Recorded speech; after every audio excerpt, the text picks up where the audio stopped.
ওই এলাকার বিজেপি করেন এমন বেশ কিছু নেতা সংগঠক তারা তো বিজেপির প্রতি বীতশ্রদ্ধ হয়ে মানুষকে বলেছেন আর বিজেপিটাকে ভোট দেবেন না। তাদের নেতারাই তো কেন্দ্রীয় বাহিনী বলে আমাদের হুমকি দেয়, কেন্দ্রের নির্বাচন কমিশন ভোট করবে, কেন্দ্রীয় বাহিনী পাঠাবো। এখন আবার কাঁদছে কেন্দ্রীয় বাহিনী কি করলো? কেন্দ্রীয় বাহিনী কি ওদের বুথে ঢুকে ঢুকে ভোট দিচ্ছেন?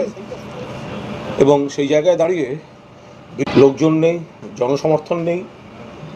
কিছু জায়গায় নাটক করার চেষ্টা করেছে বিরোধীরা, এই এদিকে এসে হামলা করেছে তৃণমূলের উপরে, খুন জখমের রাজনীতি। এই বিরোধীরা, এই বিজেপি মরিয়া হয়ে হারবে জেনে গোহারা হারছে, সেই জন্য আক্রান্ত হচ্ছে তৃণমূলের কর্মীরা, খুন করা হচ্ছে।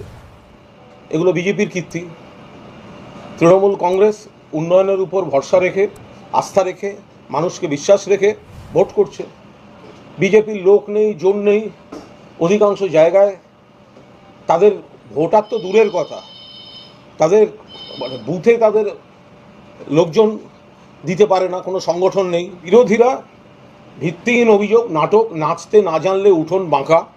তারা জানে গোহারা হারবে, ছখানাতেই হারবে। সেই জায়গায় দাঁড়িয়ে বিরোধীরা এই ভিত্তিহীন অভিযোগ, কোথাও নিজেরাই মরিয়া হয়ে ফলস ভোট দিতে গিয়ে ধরা পড়ছে। লোক নেই, জন্যেই নিজেরা ওইসব কীর্তি দরজা বন্ধ করে ওইসব করতে যাচ্ছে। ভাবছে কেন্দ্রের নির্বাচন কমিশন, কেন্দ্রীয় বাহিনী রয়েছে, বিজেপির প্রার্থী সে নিজে তিনি এইসব বিতর্কে জড়াচ্ছেন। তৃণমূল কংগ্রেস অত্যন্ত কর্মীরা যারা বুথ আগলে ছিলেন, যারা সংগঠনের, তারা ধৈর্য, কোনো প্ররোচনায় পা দেননি, ধৈর্য রেখে যে ভোট প্রক্রিয়া যেভাবে স্বাভাবিকভাবে হয় সেই ব্যবস্থা করেছে। ভাটপাড়ায় যেটা হয়েছে সেটা সম্পূর্ণভাবে বিজেপির আক্রমণে তৃণমূল কর্মী খুন। কারণ নৈহাটি কেন্দ্র বিজেপি হারতে চলেছে।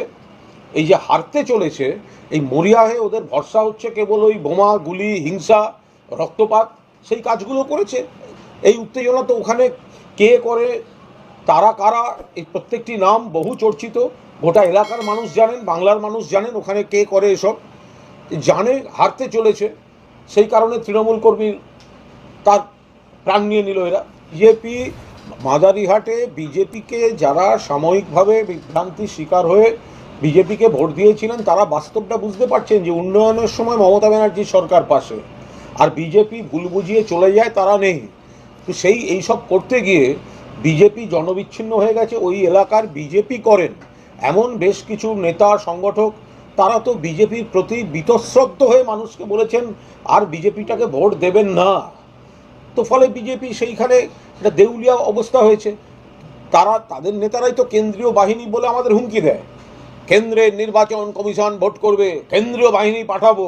এখন আবার কাঁদছে কেন্দ্রীয় বাহিনী কি করলো? এরা চায় কি? এদের লোক নেই, জোর নেই, বাংলার স্বার্থে মানুষের পাশে দাঁড়াবার কোনো নীতি নেই। বাংলার টাকা বন্ধ, বাংলার নামে কুৎসা, বাংলার বিরোধিতা, শত্রুতা করা এদের নীতি। তো এরা কীভাবে যে কেন্দ্রীয় বাহিনী কি ওদের বুথে ঢুকে ঢুকে ভোট দিয়ে দেবে, সেইটা শুধু এরা বাকি রাখছে।